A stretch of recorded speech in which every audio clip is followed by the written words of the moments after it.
ಇಂದಿನ ಮಕ್ಕಳೇ ಮುಂದಿನ ಭವಿಷ್ಯದ ಪ್ರಜೆಗಳು ಎಂದು ಸಮಾಜ ಸೇವಕ ದಾನಿ ಟೆಕ್ನೋ ಸಲಹೆಗಾರ ಸಂಸ್ಥೆಯ ವ್ಯವಸ್ಥಾಪಕ ನಿರ್ದೇಶಕ ಎಚ್ ಎಂ ನಾಗೇಶ್ ಅವರು ತಿಳಿಸಿದರು.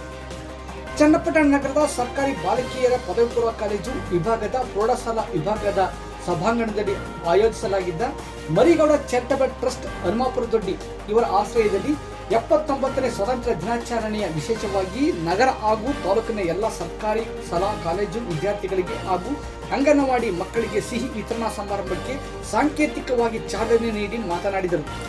ದೇಶ ನಮಗೇನು ನೀಡಿದೆ ಎಂಬುದರ ಬದಲಾಗಿ ಜನ್ಮ ನೀಡಿದ ದೇಶಕ್ಕೆ ನಾವು ಏನು ನೀಡಿದ್ದೇವೆ ಎಂಬುದರ ಬಗ್ಗೆ ಚಿಂತನೆ ಮಾಡಬೇಕು ಎಂದು ತಿಳಿಸಿದರು. ಪ್ರಪಂಚದಲ್ಲಿಯೇ ಬಲಿಷ್ಠ ರಾಷ್ಟ್ರವಾಗಿರುವ ಭಾರತಕ್ಕೆ ಭವಿಷ್ಯದ ಮಕ್ಕಳು ಶಿಕ್ಷಣ ಕ್ಷೇತ್ರ, ರಾಜಕೀಯ ಕ್ಷೇತ್ರ, ತಂತ್ರಜ್ಞಾನ ಕ್ಷೇತ್ರ, ರಕ್ಷಣಾ ಕ್ಷೇತ್ರ ಹಲವಾರು ರೀತಿಯಲ್ಲಿ ಕೊಡುಗೆಗಳನ್ನು ನೀಡಬೇಕೆಂದು ಕಿವಿಮಾತು ತಿಳಿಸಿ ಸ್ವಾತಂತ್ರ್ಯೋತ್ಸವದ ಶುಭಾಶಯಗಳನ್ನು ತಿಳಿಸಿದರು. ಸಮಾರಂಭದಲ್ಲಿ ಹಾಜರಿದ್ದು ಆಶೀರ್ವಚನ ನೀಡಿದ ಗೌಡಗೆರೆ ಶ್ರೀ ಚಾಮುಂಡೇಶ್ವರಿ ಬಸವಪ್ಪನವರ ಕ್ಷೇತ್ರದ ಪೀಠಾಧಿಪತಿ ಪರಮಪೂಜ್ಯ ಶ್ರೀ ಡಾಕ್ಟರ್ ಮಲ್ಲೇಶ ಸ್ವಾಮೀಜಿರವರು ತನ್ನ ವಿದ್ಯಾಭ್ಯಾಸದ ದಿನಗಳಲ್ಲಿ ಎದುರಾದ ಕಷ್ಟಗಳ ಬಗ್ಗೆ ಮನನ ಮಾಡಿಕೊಂಡು ಹಂತವಾಗಿ ಸಮಾಜದಲ್ಲಿ ಬೆಳೆದು ತಾನು ಅನುಭವಿಸಿದ ರೀತಿಯಲ್ಲಿ ಮಕ್ಕಳು ಅದರಲ್ಲೂ ಸರ್ಕಾರಿ ಶಾಲೆಯ ಮಕ್ಕಳು ಅನುಭವಿಸಬಾರದೆಂದು ತಾಲೂಕಿನ ಸರ್ಕಾರಿ ಶಾಲೆಗಳ ಮಕ್ಕಳಿಗೆ ಎಲ್ಲ ರೀತಿಯಲ್ಲಿ ಮುಕ್ತವಾಗಿ ಸಹಕಾರ ಮಾಡುತ್ತಿರುವ ದಾನಿ ನಾಗೇಶ್ವರ ಸೇವೆ ಅರ್ಥಪೂರ್ಣವಾದದ್ದು ಎಂದು ತಿಳಿಸಿದರು. ಈ ಸಂದರ್ಭದಲ್ಲಿ ಮಾತನಾಡಿದ ತಾಲೂಕು ದಂಡಾಧಿಕಾರಿ ಗಿರೀಶ್ರವರು ತನ್ನೂರಿನ ಸರ್ಕಾರಿ ಶಾಲೆಯ ಮಕ್ಕಳ ಶಿಕ್ಷಣದ ಬಗ್ಗೆ, ಆರೋಗ್ಯದ ಬಗ್ಗೆ ಕಾಳಜಿ ತೋರುವ ಅಪರೂಪದ ಸಮಾಜ ಸೇವಕರಾದ ನಾಗೇಶ್ವರ ಮಾನವೀಯತೆ, ಪರೋಪಕಾರದ ಬಗ್ಗೆ ಎಷ್ಟು ಪ್ರಶಂಸೆ ಮಾಡಿದರೂ ಸಾಲದು ಎಂದರು. ಇದೇ ಸಂದರ್ಭದಲ್ಲಿ ಮಕ್ಕಳ ಜೊತೆ ಮಕ್ಕಳಾಗಿ ಬೆರೆತು ಹೋದ ದಂಡಾಧಿಕಾರಿಗಳು ದೇಶಭಕ್ತಿ ಗೀತೆ, ಇತರೆ ಆರೋಗ್ಯಕರ ಸಂದೇಶ ನೀಡುವ ಇಂಪಾದ ಗೀತೆಗಳನ್ನು ಹಾಡಿ ಎಲ್ಲರ ಕಣ್ಮನ ಸೆಳೆದರು. ಈ ಸಂದರ್ಭದಲ್ಲಿ builder Jagadish, BEO Ramalingaiah, CDPO Praveena, BRC ಅಧಿಕಾರಿ ರಾಜಶೇಖರ್, ಚನ್ನಪಟ್ಟಣ ಪ್ರಾಧಿಕಾರದ ಅಧ್ಯಕ್ಷ ಪ್ರಮೋದ್, ಮುಖಂಡರಾದ ಸಿದ್ದಪ್ಪ, ರೈಲ್ವೆ ಮಲ್ಲೇಶ್, ಮಲವೇಗೌಡ ಹಾಗೂ ಹಲವಾರು ಮಂದಿ ಮುಖಂಡರು ಹಾಜರಿದ್ದರು.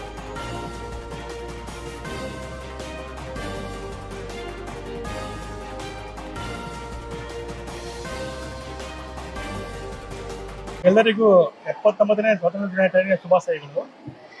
ಇದೇ ಮೊದಲನೇ ಬಾರಿ ಎಲ್ಲ ತಾಲೂಕಿನ ಸರ್ಕಾರಿ ಶಾಲೆಗಳಿಗೆ, ಅಂಗನವಾಡಿ ಕೇಂದ್ರಗಳಿಗೆ ಆಲ್ಮೋಸ್ಟ್ ಒಂದು 22,000 ಮಕ್ಕಳುಗಳಿಗೆ ಒಂದು ಸಿಹಿ ವಿತರಣೆಯನ್ನ ಬೆಳಗ್ಗೆಯಿಂದ ಮಾಡ್ತಾ ಇದ್ದೀವಿ.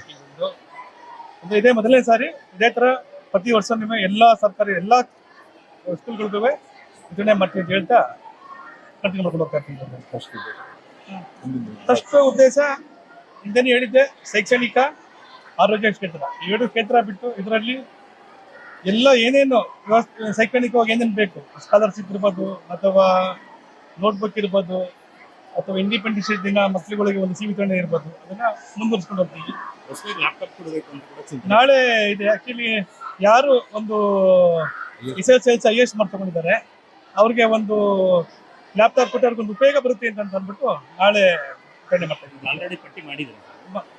ಪಟ್ಟಿ ಆಲ್ರೆಡಿ ವಿತರಣೆ ಮಾಡಿದ್ದಾರೆ, ಅದು ನೋಡ್ಕೊಂಡು ಅದನ್ನು ವಿತರಣೆ ಮಾಡ್ತೀವಿ. ದೇಶದ ಮತ್ತೊಂದು ಬೆನ್ನೆಲುಬಾದಂಥ ರೈತಾಪಿ ವರ್ಗದವರನ್ನ ಮನದಲ್ಲಿ ಸ್ಮರಿಸುತ್ತಾ ವೇದಿಕೆ ಮೇಲೆ ಉಪಸ್ಥಿತರೆ, ಇವತ್ತು ನಾಳೆ 79ನೇ ಸ್ವಾತಂತ್ರ್ಯೋತ್ಸವದ ಅಂಗವಾಗಿ ಇವತ್ತು ಮರಿಗೌಡ ಚಾರಿಟಬಲ್ ಟ್ರಸ್ಟ್ ಸಂಸ್ಥಾಪಕರಾದಂಥ ನಾಗೇಶ್ವರವರು ಸಿಹಿ ವಿತರಣಾ ಕಾರ್ಯಕ್ರಮವನ್ನು ಹಮ್ಮಿಕೊಂಡಿರುವಂಥದ್ದು. ಸರಿಸುಮಾರು 22,000 ಮಕ್ಕಳಿಗೆ, ಶಿಕ್ಷಕರು ಎಲ್ಲರೂ ಸೇರಿಸಿ 22,000 ಜನಕ್ಕೆ ಸಿಹಿ ವಿತರಣೆ ಮಾಡುವಂಥದ್ದು ಅತಿ ದೊಡ್ಡ ಮಟ್ಟದ ಒಂದು ಕಾರ್ಯಕ್ರಮ.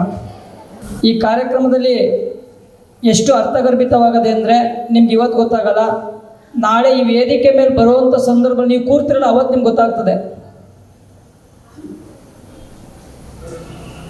ಮಾಧ್ಯಮ ಮಿತ್ರರೇ, ಎಲ್ಲ ನನ್ನ ವಿದ್ಯಾರ್ಥಿನಿಯರೇ, ಈ ಶಾಲೆಯ ಎಲ್ಲ ಶಿಕ್ಷಕಿಯರೇ ಮತ್ತು